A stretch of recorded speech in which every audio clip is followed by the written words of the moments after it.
Ladies and gentlemen, good day and welcome to Shriram Pistons and Rings Limited Q3 and 9 months FY26 earnings call.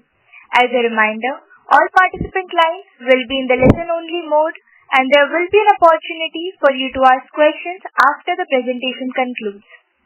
Should you need assistance during this conference call, please signal an operator by pressing star then 0 on your touch-tone phone. Please note that this conference is being recorded. Today, from the management, we have with us Mr. Krishna Kumar Srinivasan, Managing Director and Chief Executive Officer, Mr. Prem Rathi, Executive Director and Chief Financial Officer, and Mr. Pankaj Gupta, Deputy Executive Director, Head Legal and Company Secretary. Before we begin, let me remind you that this discussion may contain forward-looking statements that may involve known or unknown risks, uncertainties, and other factors. It may be viewed in conjunction with the business risk that could cause future results, performance, or achievements to differ significantly from what is expressed or implied by such forward-looking statements. I now hand the conference over to Mr. Krishna Kumar for his opening remarks, post which we will open the floor for an interactive Q&A session. Thank you, and over to you, sir. Thank you, Bhumi. I hope all of you are able to hear me well. Good evening, everyone, and thank you for joining us on this earnings call.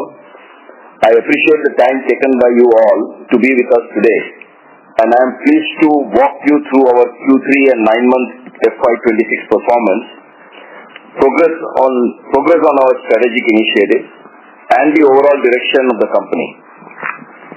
Q3 FY26 has been an eventful quarter for the company, as we delivered the highest ever total income in a quarter, along with the successful completion of SPRL's 100% acquisition of Grupo Antolin's 3 Indian entities, and many other important milestones. SPRL reported a 21% year-on-year growth in consolidated total income during Q3 FY26, supported by a strong broad-based demand across all segments, as the auto industry witnessed a very strong operating environment and reported record production and sales volumes during the quarter. Sales in passenger vehicle and commercial vehicle segments grew by more than 20% year-on-year, while two-wheeler segments grew by almost 17% and three-wheeler segments grew by 14% year-on-year. This growth has been driven by various macroeconomic factors like the implementation of GST 2 reforms, which improved affordability for end customers, along with successful repo rate cuts by RBI, which eased the financing costs, along with one of the strongest festive seasons this year. This broad-based growth was also observed in the production volumes, as the total production grew by 17% year-on-year in Q3 FY26. Consolidated EBITDA also witnessed a very strong growth of 21% year-on-year in Q3 FY26. This growth in profitability was driven by improved operating leverage and the company's continued focus on productivity, cost optimization, and operational efficiency. Over the past few quarters, we have made steady progress in strengthening our manufacturing systems, enhancing automation and improving throughput, all of which are now contributing positively to our profitability. The actions taken in all the subsidiaries have also given very good results, with all of them performing exceedingly well.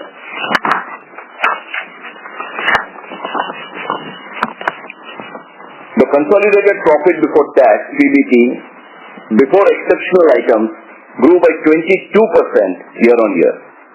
During the quarter, of course, there was a non-recurring exceptional expense of rupees 252 million pertaining to the statutory impact of the new labour codes introduced by the government in November 2025. Still, our PBT, after exceptional items, grew by 6.4% year-on-year in Q3 FY26.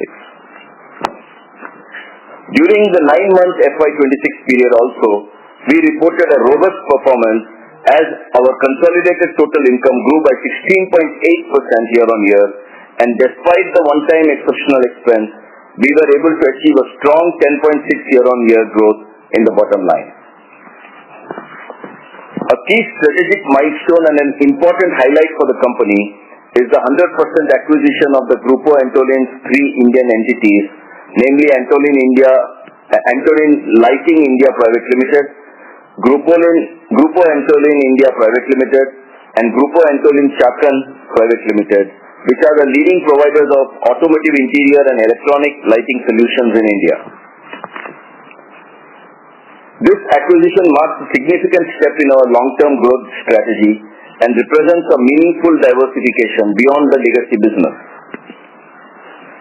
With the successful closure of this acquisition, SPRL has become a well-diversified and a multi-product organization, thereby de-risking its business model. Antolin manufactures products such as headliner substrates, modular headliners, sun visors, door panels, door trims, central floor consoles, dome lamps, ambient lighting, touch panels, and electronic capacitive pads for major OEMs across the country, including Tata Motors, Mahindra, Volkswagen India, Toyota, Hyundai, Renault, and others. By entering the automotive interiors and lighting space, we significantly expand our addressable market and enhance our ability to offer diversified and integrated product solutions to our customers. The transaction was completed in the first week of January 2026 at an enterprise value of euro 159 million or rupees 16,700 million approximately on a debt-free cash-free basis. We believe this acquisition positions SPRL on a strong growth trajectory by complementing our existing strengths with new capabilities, technologies, and customer touchpoints. The integration of these companies will enhance SPRL's financial performance and strengthen its position in the overall market. Post the consolidation of Antolin India operations within SPRL, the overall sales revenue of the powertrain agnostic products would increase to over 35% of the consolidated revenue, including previous acquisitions of TGPEL, Takahata, and EMFI. Alongside this strategic expansion, we continue to invest in the legacy business of pistons, piston pins, piston rings, and engine valves through capacity expansion, asset modernization, and automation. This includes the signing of an asset purchase agreement with Sunbeam Lightweighting Solutions Private Limited, a wholly owned subsidiary of Craftsman Automation Limited, to acquire piston manufacturing lines and related machinery and assets for a total consideration of rupees 280 million. The first tranche of this agreement was concluded during the quarter.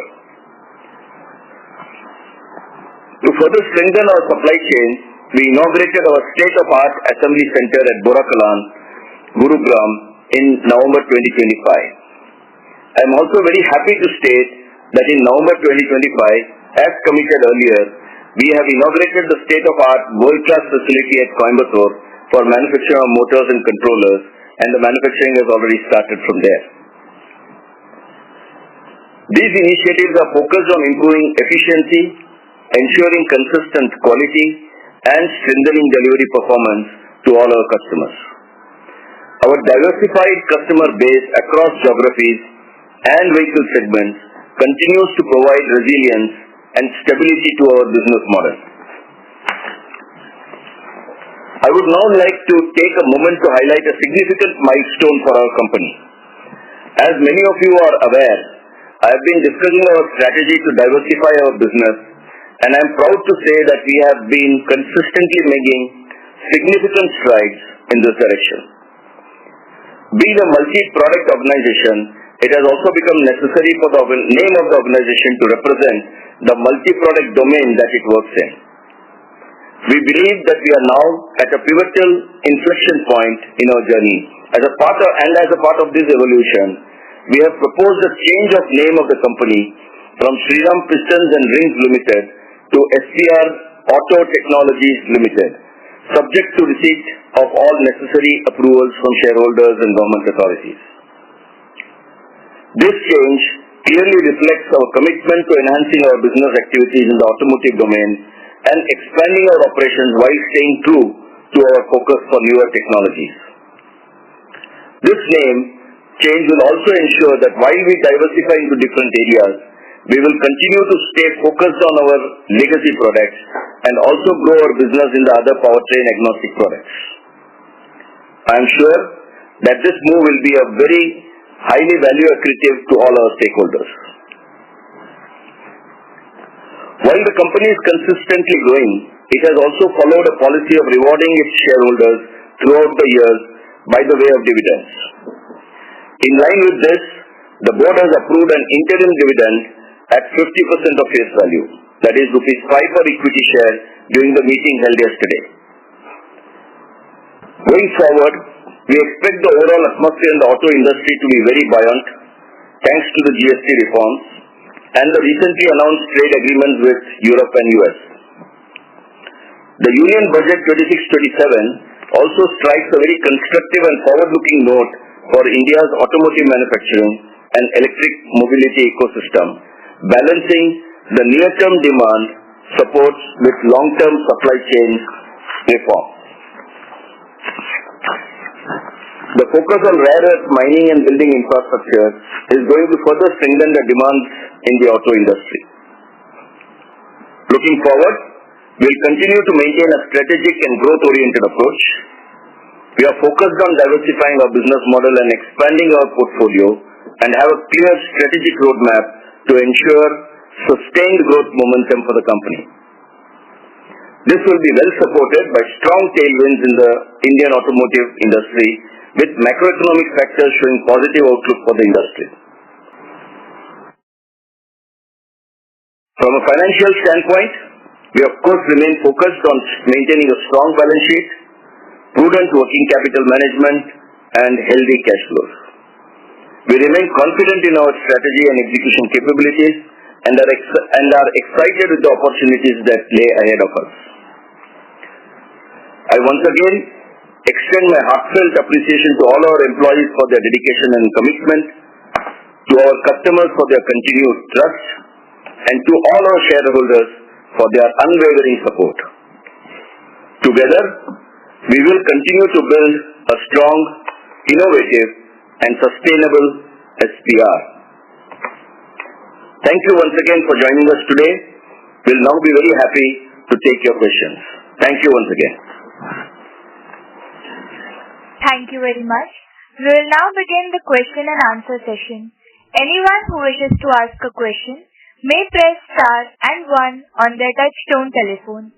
If you wish to remove yourself from the question queue, you may press star and 2. Participants are requested to use handsets while asking a question. Ladies and gentlemen, we'll wait for a moment while the question queue assembles.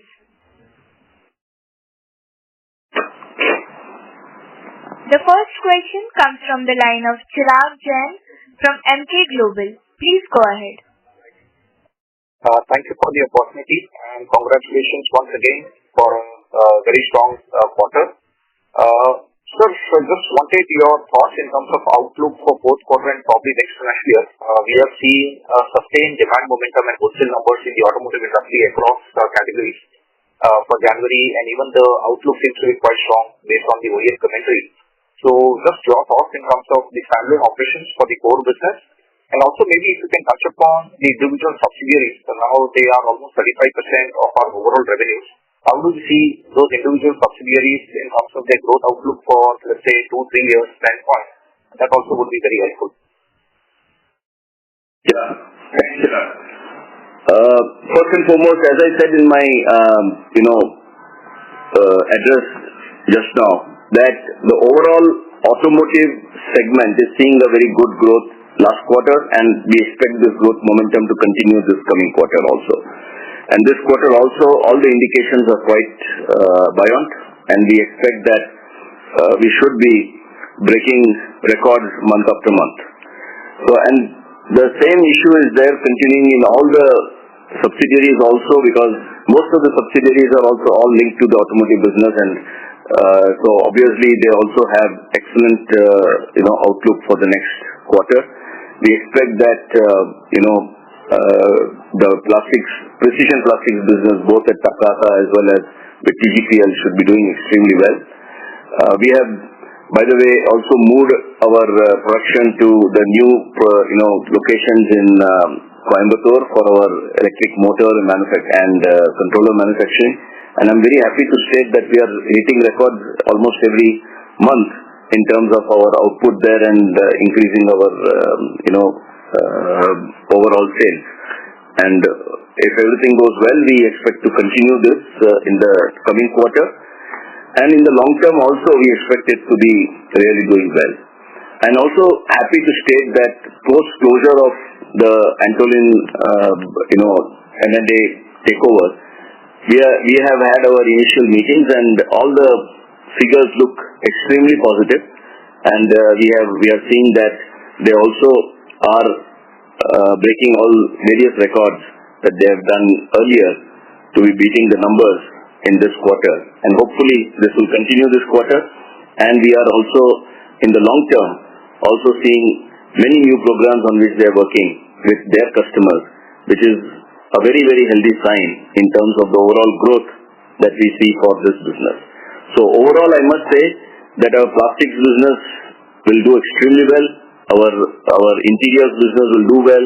The lighting division, the electronics lighting division, the capacitive touch panels doing extremely well. And lastly, of course, our legacy business doing extremely well in the coming year. So hopefully, fingers crossed, I'm hoping that this run will continue for some time. Thank you, sir. Sir, if you can elaborate in terms of the actions undertaken in various subsidiaries, I think you did touch upon, just to understand as to what kind of initiatives we typically take when we acquire a company, and also with this reference to Antolin, while obviously it's still a bit early days, but still maybe a few plans that you can share as to that you plan to undertake in terms of accelerating growth and probably improving profitability. That would be quite helpful. Yeah.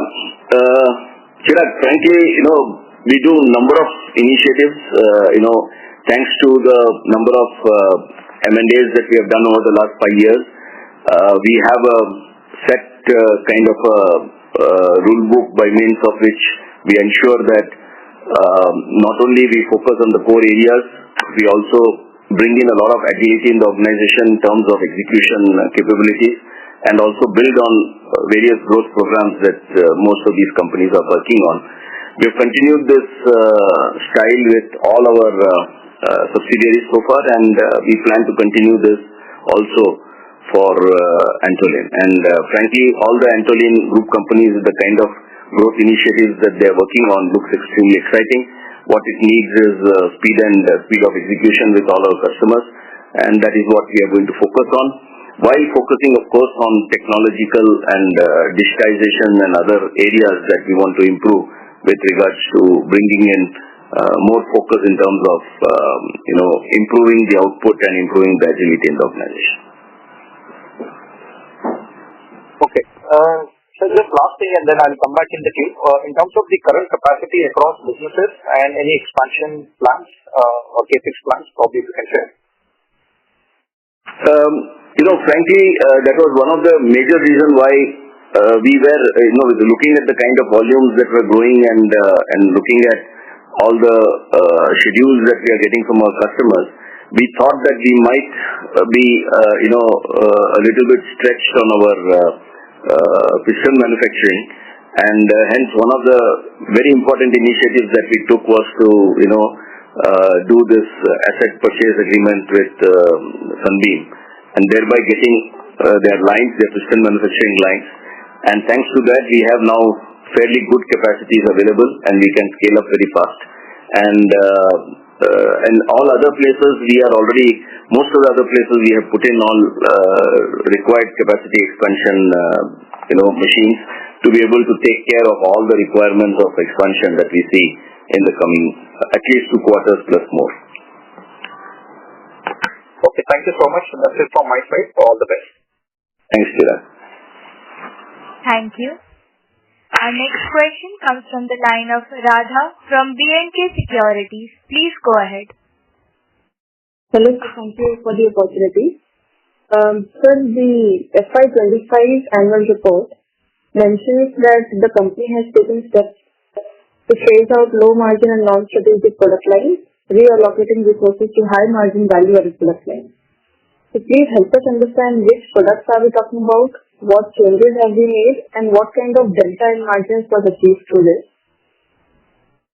Yeah, so thank you, Radha, for this question. And frankly, I must say that this exercise we started almost 5 years back, and post we started screening all our I will put it this way, that bleeders and leakers and bleeders, as we call it in the company. And we ensure that we work on two ways. One is, of course, going back to the customers to see if we can get some improved prices. And for areas where we were getting priced out because of our competition being on a much lower price target, we decided to actually exit those businesses. And number of businesses we have actually done that in the past to be able to ensure that we are meeting our targets on profitability. And I'm very happy to state that all the improvements that you see over the last 5 years in terms of the margin improvements have actually come that way. Now, this is not something that we continue to do continuously while we continue to look at leakers and bleeders. But frankly, we have more or less now covered most of that, and you'll see that there is some kind of consistency that is coming in our profitability achievements, and that is what is extremely good, that even with all the new expansion areas that we are working on, with extra efforts that we are putting on the new expansion areas, including some of the money that we are spending for due diligence and others, we are still able to maintain all our margin targets in terms of maintaining the margins, and that's a very healthy sign, and we expect to continue that way. So, since you mentioned that this exercise was started 5 years back, so I believe that you are talking about the legacy business where all these exercise was taken. So there, how do you differentiate between low margin products and high margin products? So it's a very detailed exercise that we do in terms of overall part profitability. And we have, a very detailed internal benchmarks, and based on that, there is a profitability working for all the SKU sizes that we manufacture. And when we compare that, we are able to easily make out which are the ones which are the bleeders for us, and probably take required action.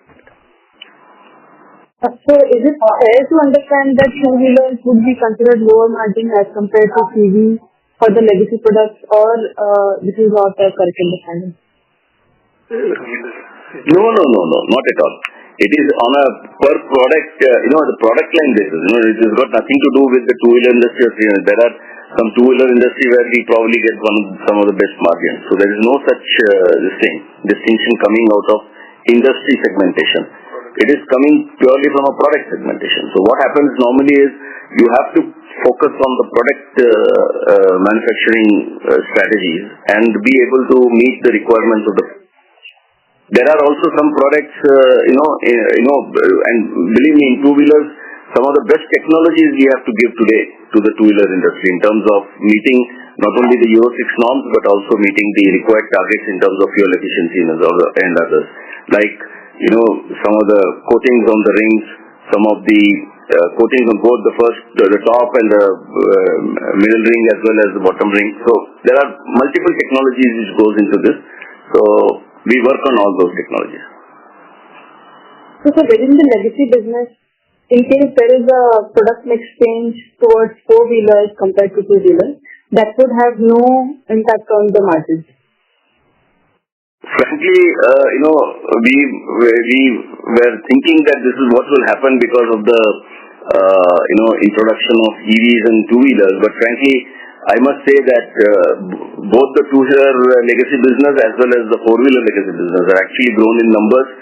And even though the penetration is going on the EV side, we find that there is also a huge requirement in terms of the CNG vehicles and the new vehicles that are coming in even in the legacy business. So legacy business is actually also growing very fantastically. Yes, sir, I understand the growth part, but what I want to understand is, in case there is a change in product mix within the legacy business, will there be any fluctuation in margins because of that?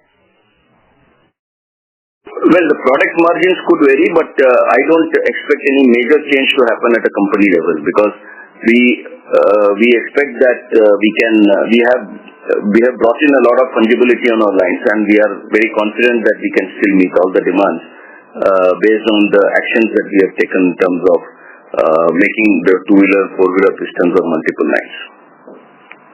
So fungibility, you mean that within the same product line, two-wheeler? Can you please join the queue for more questions? Okay, sir. Sure. Thank you, sir. Thank you. Thank you, Raj. Our next question comes from the line of Anubhav from Prescient Capital. Please go ahead. Hello, sir. Am I audible? Yeah, Anubhav, please go ahead. So my first question is that if you look at your standalone revenue growth, it's slightly lower than what you shared for the overall auto industry production of unit volume. So can you share some color on that?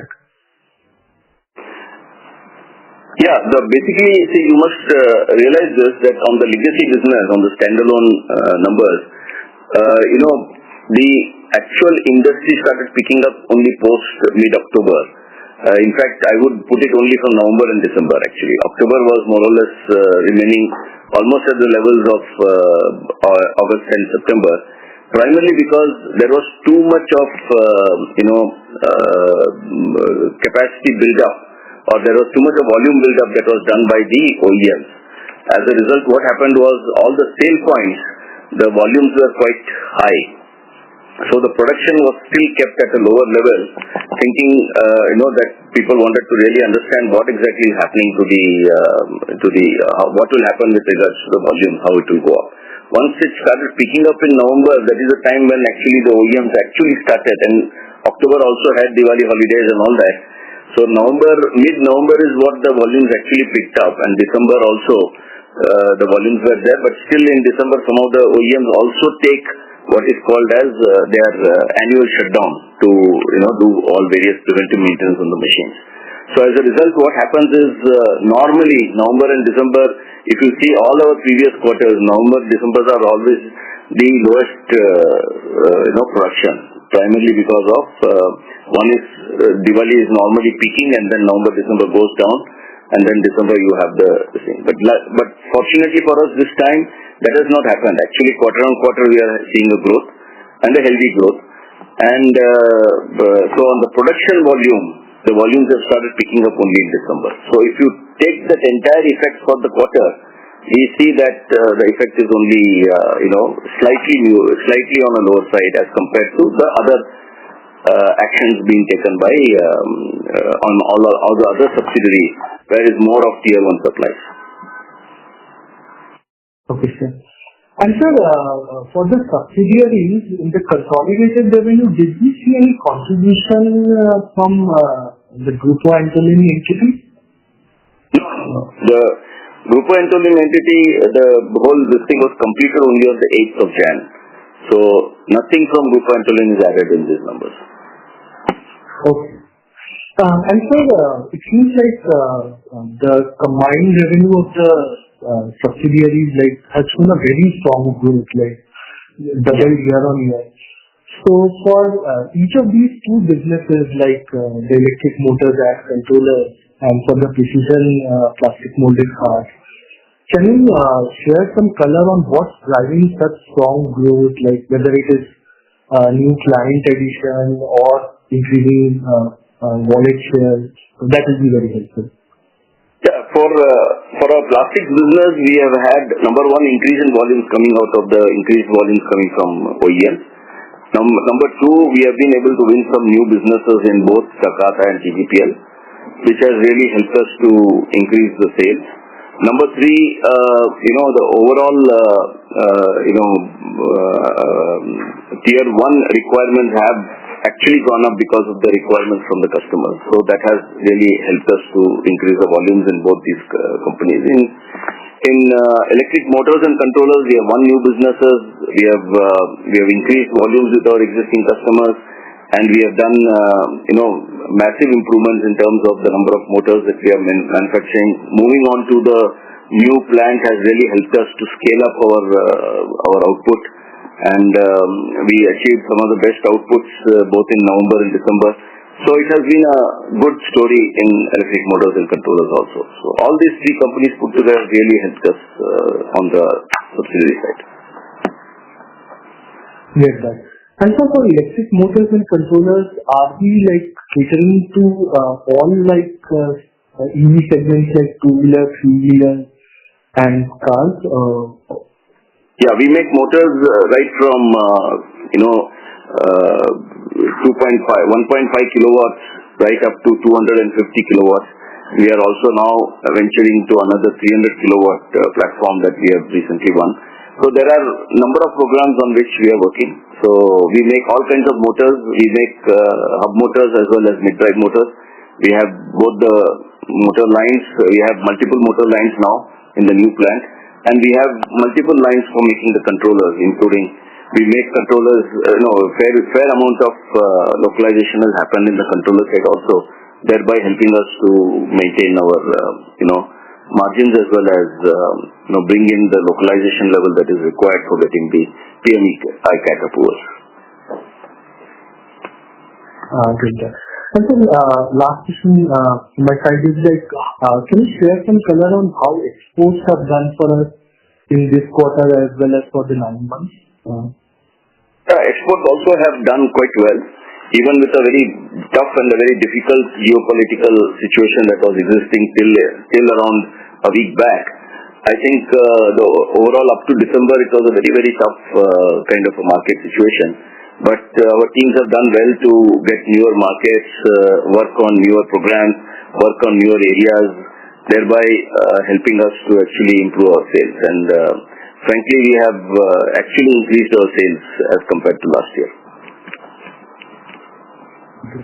And sir, just a follow-up question. So North America is a small contributor to our exports compared to Europe and all. So are we focusing especially on increasing that share, especially even like now? I understand it's a very temporary phenomena, but like the tariffs are also conducive now here. In fact, in North America, we have won some very good businesses, new businesses that we have won recently. And with the tariff situation now, I think it should only help us to further go up. So the quantities will certainly increase going to America. Yeah. Thanks. That's all from me. Thank you, Anubhav. Thank you. Ladies and gentlemen, in order to ensure that management is able to address questions from all the participants in the conference, please limit your questions to 2 per participant. Our next question comes from the line of Divyansh Gupta from Latent PMS. Please go ahead. Hi, sir. The first question on the Craftsman acquisition. Does it only bring us capacity, or does it also bring us some products or business that we were not able to, that we are not catering earlier? Yeah, it does both. Got it. Understood. And sir, only from a top line perspective, is the following understanding correct that December 24 didn't include TGPL acquisition, revenue contribution from TGPL? Yeah, small part was included, but majorly it was not included. Got it. So if I build on this and whatever has been covered in the call, so yeah. TGPL a very small number was done. EMFI was operating on a small base. Now this quarter we have scaled it up, and we have also increased export sales. So if I combine all these 3 points, sales in Takahata and Takahata as well. So Takahata is still in December 24 base, right? So therefore, removing, I'm trying to see that what has in the December base. Sorry, sir, your voice was cracking. All of them except the TGPL was there in the December base of last year. Yeah. So I'm saying that we showed a 20% revenue growth, but if I remove the MP scale up, export scale up, and TGPL, which is now in December 25, then a 20% revenue growth against a 17% product and volume growth. That number seems a bit seems that we might have lost some business. Am I missing something, or let's say lower No, specific start sold? that's not the way to be done. In overall, even for the auto numbers, when we say the overall 17% is if I include all categories of the business, the 17% was primarily for the two-wheeler and the four-wheeler segment. If I include commercial vehicles and all, it comes down to as low as around 13%, 12 to 13%. So if we look at the overall business that we do, it is still very aggressive. I don't think we have lost any business. Got it. Because I was trying to collect that remove TGPL base approximation and see. That is not the right way to do it. Got it. Understood, sir. Understood. Yeah, that's all. Those two questions were there. Thank you. Thank you, Divyansh. Thank you. Our next question comes from the line of Harsh Shah from Seven Rivers Holding. Please go ahead. Hi, good afternoon, sir. Sir, can you give us the breakup in terms of what was the growth in OEM aftermarket and export business? Yeah, so all segments of our business have actually really grown well. So we don't give individual segment-wise detail, obviously because our competition is tracking us very, very closely and very, very diligently. So we have to be very careful. But at the same time, I want to highlight that our aftermarket business has done some record sales in some of the months, and it has actually done very well. Exports have grown quite well. Our domestic markets have grown quite well. And product-wise, all product segments have grown very well. So, sir, if I only have to look at your standalone business, the legacy business, say for next 4 to 5 years, then should we take your growth as part of the industry growth? I mean, whatever the OEM industry growth would be there, our growth would be similar to that? Yeah, we have a sizable share in the market, so there is no reason why we should not take that we will grow at the level of the market growth. So in standalone business, what can bring in the incremental growth? Because I mean, if you look at the industry report, the OEM industry is expected to grow at 6 to 7% for next 5 years. Then what can get us that incremental 4 or 5% growth to reach 10-12% growth for our legacy business? Harsh, there are multiple areas on which we can actually grow. Number one is newer product range in the exports market. We are, having, newer segments of the market on which we are working. As I said in the last call, I think last couple of calls I have said that we have entered into marine applications, snowmobile applications, etc., which has really helped us get new business. Then we have also been very successful in, penetrating the Indian aftermarket. And as I said, we are catering to hardly, though we are amongst the biggest as far as the aftermarket is concerned in our category of products that we make, but we still cater to fairly, I should say, good amount of segments which we can increase, thereby increasing our market share. So there's a huge scope for us to improve the market share there. Okay. And sir, how do you look at these recent FTAs signed by India with Europe and US? I mean, because the export is a significant chunk of the business now, standalone business, almost 18-20%. Do you feel, and I think in few of your last calls, you had explicitly mentioned that you, while your competitions want to shy away from the ICE business, you want to double down into this segment.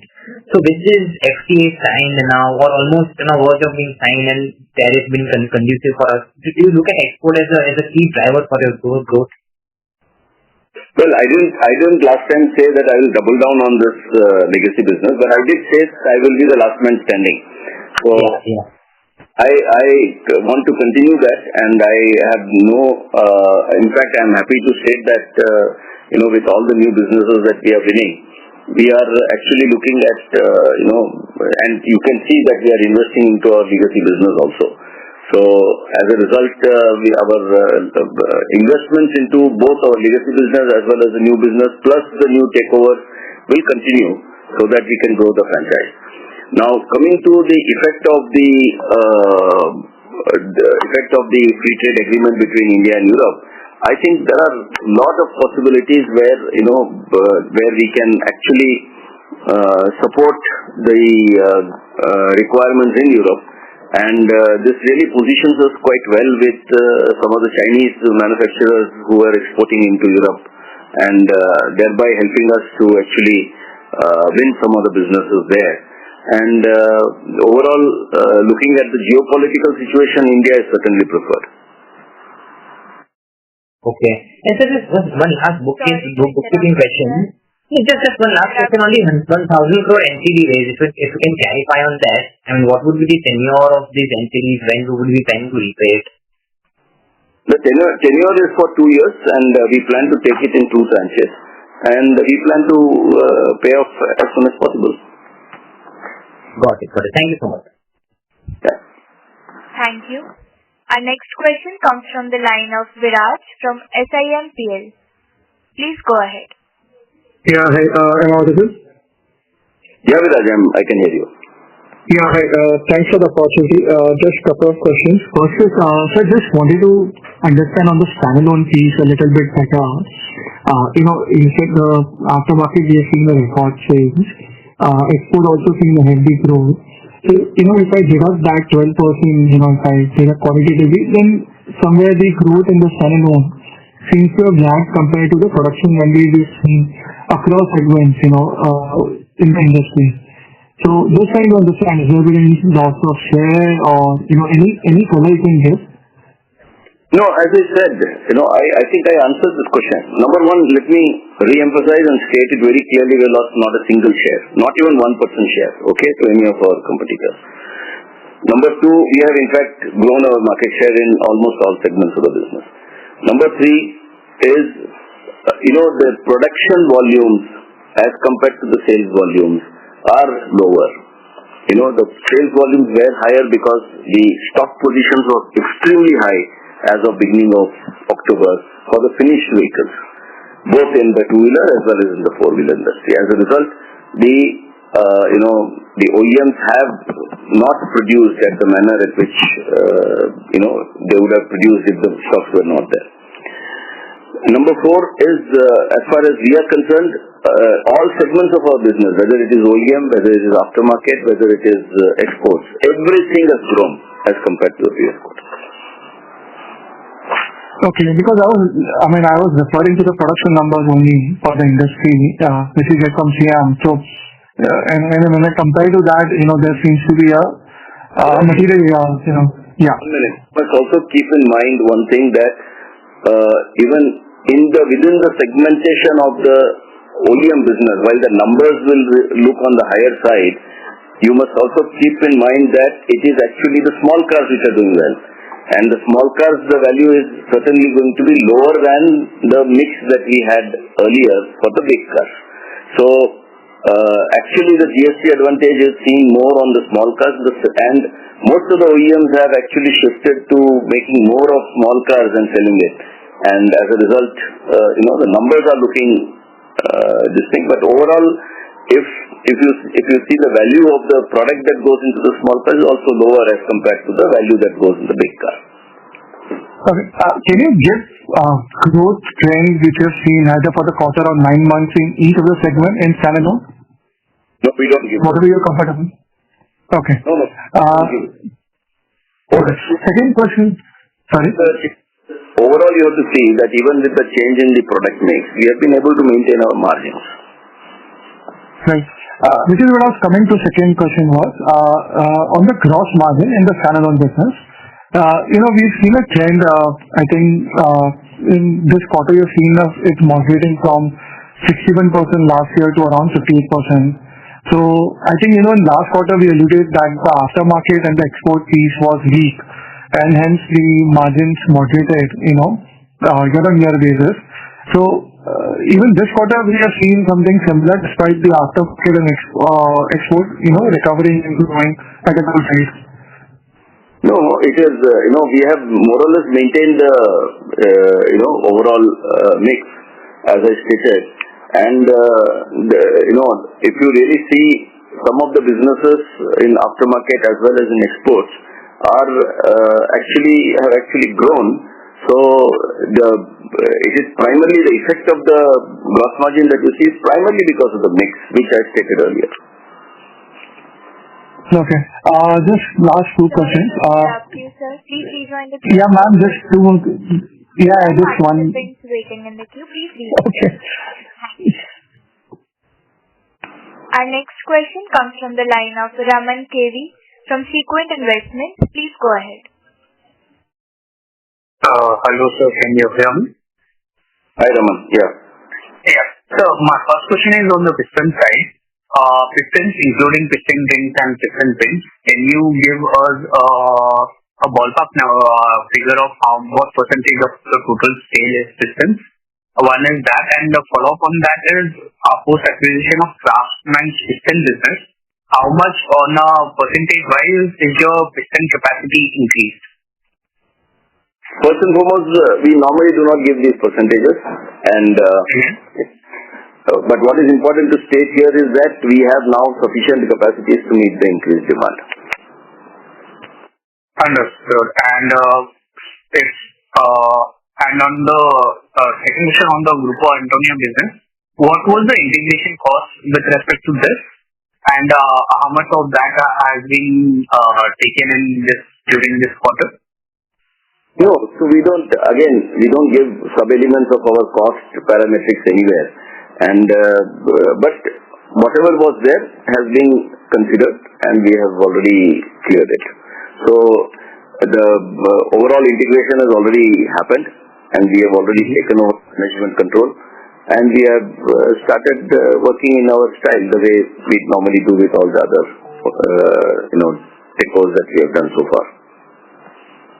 Understood, sir. And sir, on the last question on the part of NCD, we have raised 1,000 crores. Can you just give? Is this for the working capital or is it for an acquisition related fundraise? It's primarily acquisition related. We don't require any capital. The company is self-sufficient to stand on its own legs. Company is doing extremely. There is no reason for us to raise any more capital required for working capital, etc. in that company. And the tenure of NCD is 2 years, right? Yeah, the NCD is for 2 years. And at what rate have we raised this NCD? Ladies and gentlemen, the line for the management seems to be disconnected. Please wait for a moment while we reconnect them. Thank you for patiently waiting. The line for the management has been reconnected. Over to you, sir. Yeah, thank you, Bhumi. I'm very sorry for this. We suddenly lost the line. So, Raman, but I think I have answered your question, right? I just want to understand at what interest rate have we raised the NCD? That was my final question. We have raised it at very competitive rates, and we don't normally give the percentage here. Understood. Thank you, sir. Thank you, Raman. Thank you.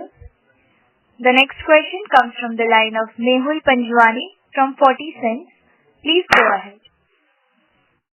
Hello, sir. Thank you so much for the opportunity and congratulations on a great set of numbers. Sir, I'm referring to thank you, sir. I'm referring to slide number 22 in your presentation. I can see the subsidiaries are listed for our company. So, can you throw some light on how have we classified the subsidiaries? I mean, is it based on business products, or is it like the size of the subsidiary, or? It is based also, if you can. Yeah, it is. Yeah, as you can see, it is based on the shareholding, and there is no such any other specificity with which we have listed that. And sir, what would be the? Yeah, sorry, sir. Go ahead. You can go ahead, sir. Of shareholding that we have, and whether it's 100% subsidiary on SPRL, whether it's 100% subsidiary on SEL. Sir, what would be the revenue contribution from each of these subsidiaries? As I said, we don't give those breakups, and you can see the annual accounts. Yeah. And sir, what would be the, so I can see Antolin those are two new subsidiaries. But apart from that, we have SPR Engineers. So Engineers is completely dedicated to electric vehicles? No, SPR Engineers Limited has got three companies under its fold. One is the SPR Takahata, which is we have a 62% stake there, and SPR EMFI with a 73% stake, and SPR TGPL with a 100% stake. And apart from that, SEL in itself has its own production center, which is at Pithampur. Okay, and sir, when we refer to legacy products in the... Sir, last question because it's very related. I just want to know... Yes, sir, I just want to know about the legacy business. So, when we say legacy business, which are the products which come in legacy? Because I'm new to this company, yeah. Okay. It is basically our pistons, rings. If you go to our core product picture, all the pictures that we put in, let me see which slide it is. It is on... Oh yeah, slide number 28. Slide number 28, right. See slide number 20. We have written very clearly what is a legacy product, like pistons, piston rings, piston pins, engines, engine valves, and piston rings. Now, mostly when I say legacy product, it doesn't mean the product is an old product or a design is an old design. It only means that just to give a clear classification, we call it as legacy product because those were the legacy business with which Shriram Pistons actually started.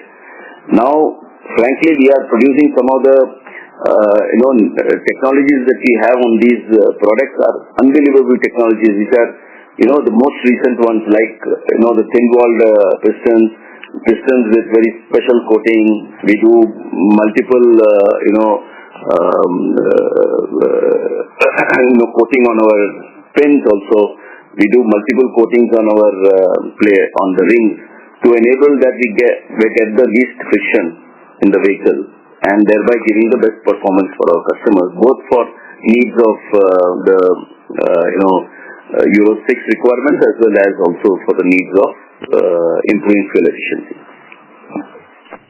Thank you, sir. It's a pleasure talking to you. I'll join back with you. Thanks, Mel. Thanks. Thank you. Our next question comes from the line of Jinal Sheth from Auriga Capital Advisors LLP. Please go ahead. Yeah, Jinal ji. Please go ahead. Jinal, your line has been unmuted. Please go ahead with your question. Hi, sir. Audible? Yeah, we can hear you now. Yeah. Hi, sir. Thanks for the opportunity. This is Johanna. Sir, question was on exports. Really a bit talking about what is happening globally in terms of capacities in getting this. Sir, just to know your view, what kind of opportunity do you see for SPR to add to some of these new programs which are starting or probably are starting now? And which are the sub-segments you would be most excited within that, if you could talk about that? Yeah, actually, in exports, we are finding that some of the legacy players are actually vacating capacities, which is helping us. But there are also many of the OE customers have to actually go through the overall validation cycles are quite long and it takes some time. But our exports have been growing quite well, and all the programs that we are actually working on is also quite good in terms of the number of programs and the number of new programs. So most of our program managers are really very busy managing those new programs. So that's point number one. Point number two, as far as the kind of products that are getting interested in the market, I think we have fairly good inquiries, including inquiries for our electric motors and controllers, which we are working on. There are some export requirements which we have already given samples and they are under validation and testing. So it's a very interesting phase now. We are quite excited with all the opportunities that are in front of us. So would it be fair to assume that export... Can you please rejoin? There are still participants waiting in the queue. Ma'am, this one last bookkeeping question and I'll join back with you. Sir, can you just quantify the amount of depreciation which the company will take in an absolute amount for next year, given that you've made a large acquisition this year? That's the last question. Well, I never said that I've made a last acquisition. The large acquisition that we have done does not stop us from making more acquisitions. So please be clear. I think we are still fairly under-leveraged, and I think we can do much more. And there is no reason for us to assume that we'll stop here. Understood, sir. But could you quantify the depreciation amount, sir? We normally do not do that, but you can easily take that all the depreciation amounts that have been going on so far, more or less will have to be maintained to maintain the kind of growth trajectories that we are seeing ahead of us. Perfect. Thank you so much, sir. Thank you. Thank you. Our next question comes from the line of Karan Gupta from Acmel. Please go ahead. Yeah, hi. My question is regarding to the subsidiary part. Am I audible, right? Yeah, Karan, we can hear you. Yeah. So subsidiary part is mentioned 35% contributing. So that we are assuming all it is mentioned Takata, PGPL and MC, right? Contributing 35%. And Actolin also.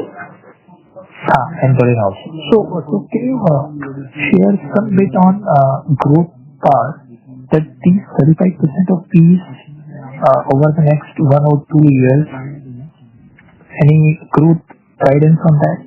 How much it is growing and what's the margin of these pieces?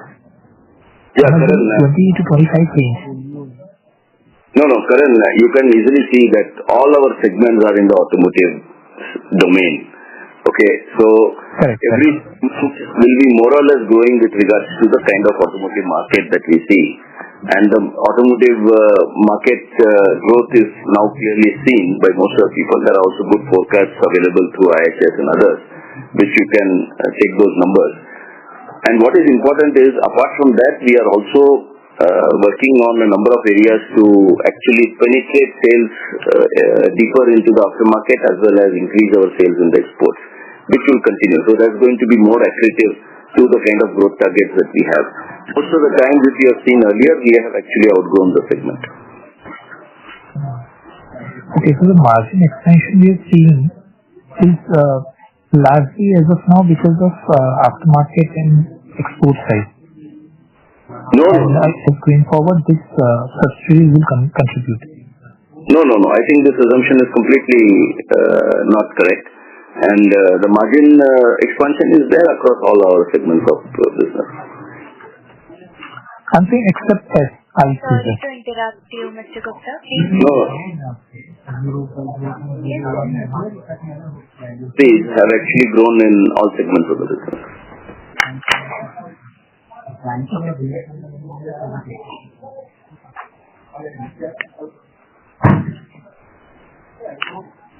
Yes, thank you. Thank you. Please note that we'll only be taking one question per participant from now on. Our next question is from the line of Harsh, an individual investor. Please go ahead. Hello, I'm audible? Yeah, Harsh, go ahead. Thank you for the opportunity. So I just wanted to clarify something in terms of our raw material prices. You mentioned that we have back-ended contracts with our customers. So the pass-through, what is the transmission of the raw material increase pass-through? Is it with a lag or does it happen automatically? No, it has normally a lag because we also carry inventories in the pipeline. So it is normally, in most of the cases, it is a lag of 1 quarter. Okay, a lag of 1 quarter. Okay, that's it. Thank you. Thank you. Thank you. Next, we have a follow-up question from Radha from B&K Securities. Please go ahead. Hi, sir. Thank you again. So in the legacy business, if we consider only the two-wheeler and four-wheeler market, that is excluding the marine and snowmobile, etc.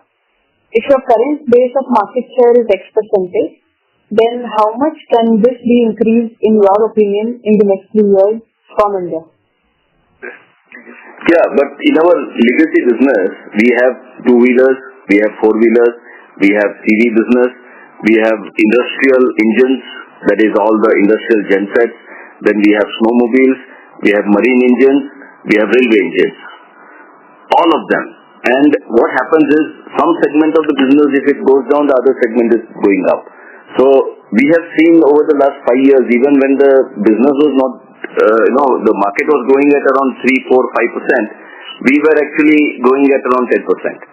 And we have more or less maintained the trajectory over, even if you see this year, I expect at least 12% and above growth. And even though the industry will end up with something like around 8%. So we are outgrowing the market in all segments, including the two-wheeler as well as the four-wheeler. So how much is non-auto in legacy business? Pardon me? Non-auto. How much is non-auto in legacy business? Yeah, it's fairly big number, but I don't normally give those percentages, rather. Okay, sir. All the best to you. As I said, the non-legacy,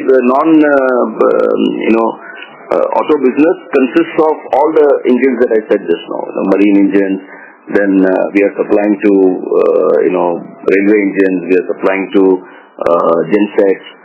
We are in fact even supplying to compressors. And there is a potential to increase market share everywhere in all the domains?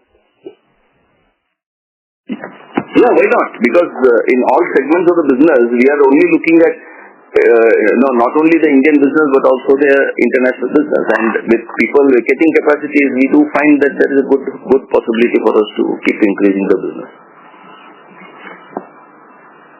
Okay, sir. All the best to you and team. Thank you, Radha. Thank you. Next, we have a follow-up question from Anubhav from Prescient Capital. Please go ahead. So in the aftermarket, what will be our market share and how large is the unorganized part? With this GST cut, has that driven a large shift towards organized player towards like us? GST cut, unorganized towards more to organized. Yeah, you are asking whether because of GST cut, any unorganized business has moved to organized business, right? If I understand your question right. Yeah, sir. So my question is how much was? First and foremost, I think when we say unorganized and organized, this market, as far as the aftermarket is concerned, it is, I would put it overall as a fairly unorganized market, in the sense that the market is free to buy from various areas. It can even import some of the pistons from China, which are at very throwaway prices.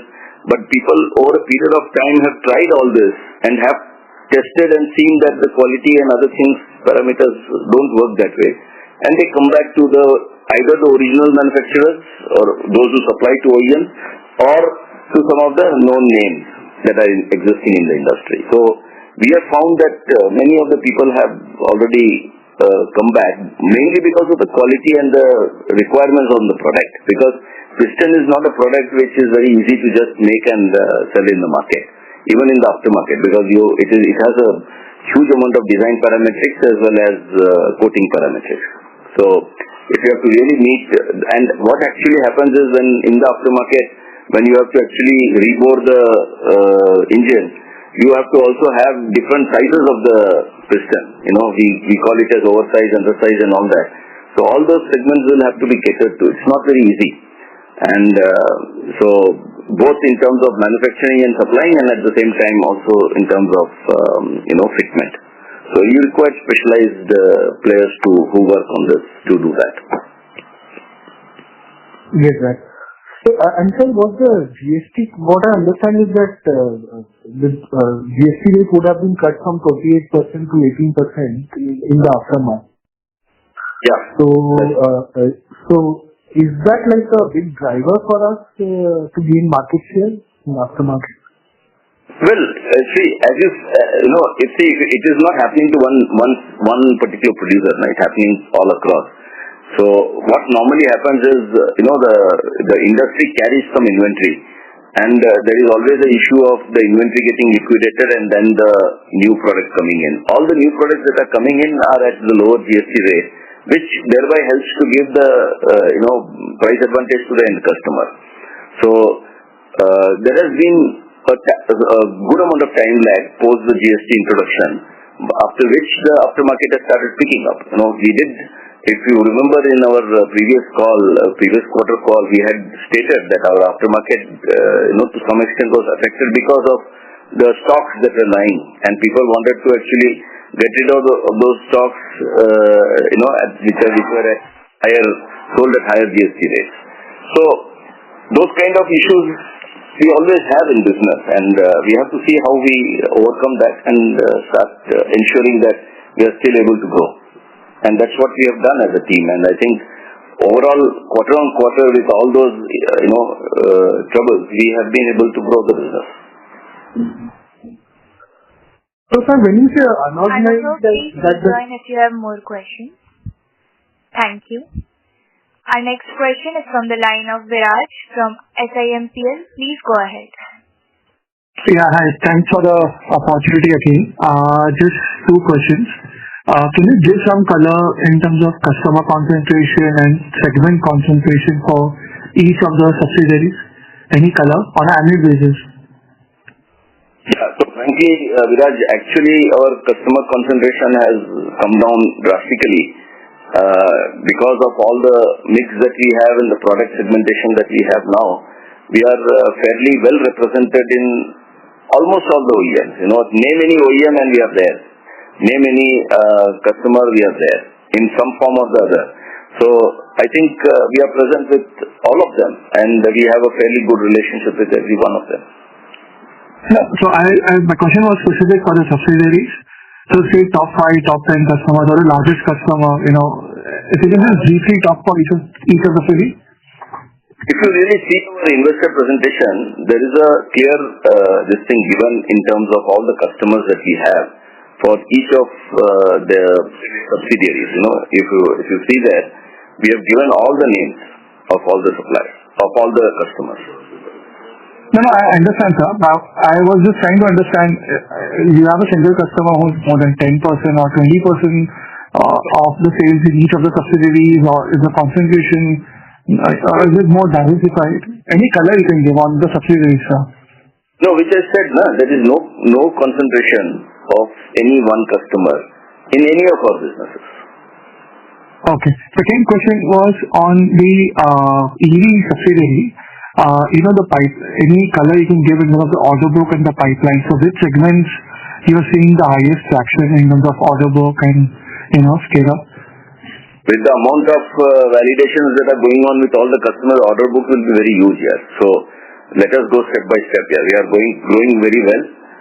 We are, I think, from last year to this year, we would grow almost like 5 to 7 times. And I think since the base is small, that growth will continue. So we expect our growth in the motor and controller segment to really grow well. Okay. Last question. What the cash and debt post the payment towards the acquisition?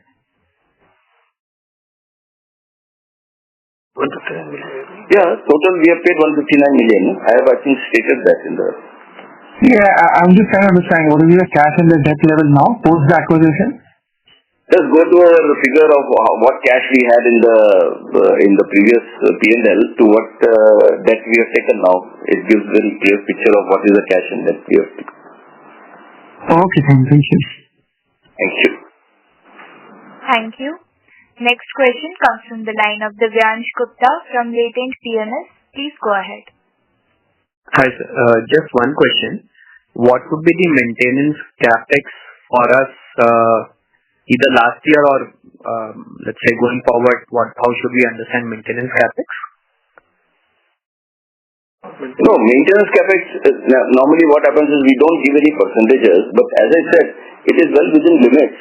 And there is no such thing as, we are spending anything extra for our maintenance capex. So it's... I was trying to understand that, example-wise, let's say last year we did about 170 odd crores of capex. How much was, let's say, growth capex versus just for maintenance? No. We don't give those breakups. But as I said, it's within the industry norms and within our planning parameters. Got it. Understood. Thank you very much. Thank you. Next question comes from the line of Ravi Purohit from Securities Investment Management Private Limited. Please go ahead. Yeah, hi. Thanks for taking my question. Congratulations on a good set of numbers. So just one question. Historically we've seen, running of this company at very, very good and strong ROC levels, right? Even the acquisitions that we have made in the past, like Tahakata, have ended up giving us, reasonably good ROCs. So how would you judge this new acquisition of the Grupo Antolín's assets? Would you aspire to bring this asset also to be at the same ROC level as the company? I'm not talking of margin, but essentially, is it going to be ROC dilutive, or do you think we can over the next 2-3 year period bring them at par with the company level ROCs? Well, all our initial working shows that we can make it at par. Okay, that would be great, I think. Yeah. Thanks a lot and congratulations. Thanks, Ravi. Thanks. Thank you. The next question comes from the line of Harsh, an individual investor. Please go ahead. Yeah, thank you for taking the follow-up question. I just wanted to, obviously now the company is different from 2 years ago or so. So what is our management structure like with respect to our subsidiaries? Is it the same core team that manages all verticals, or do we have vertical-wise or client-wise, etc.?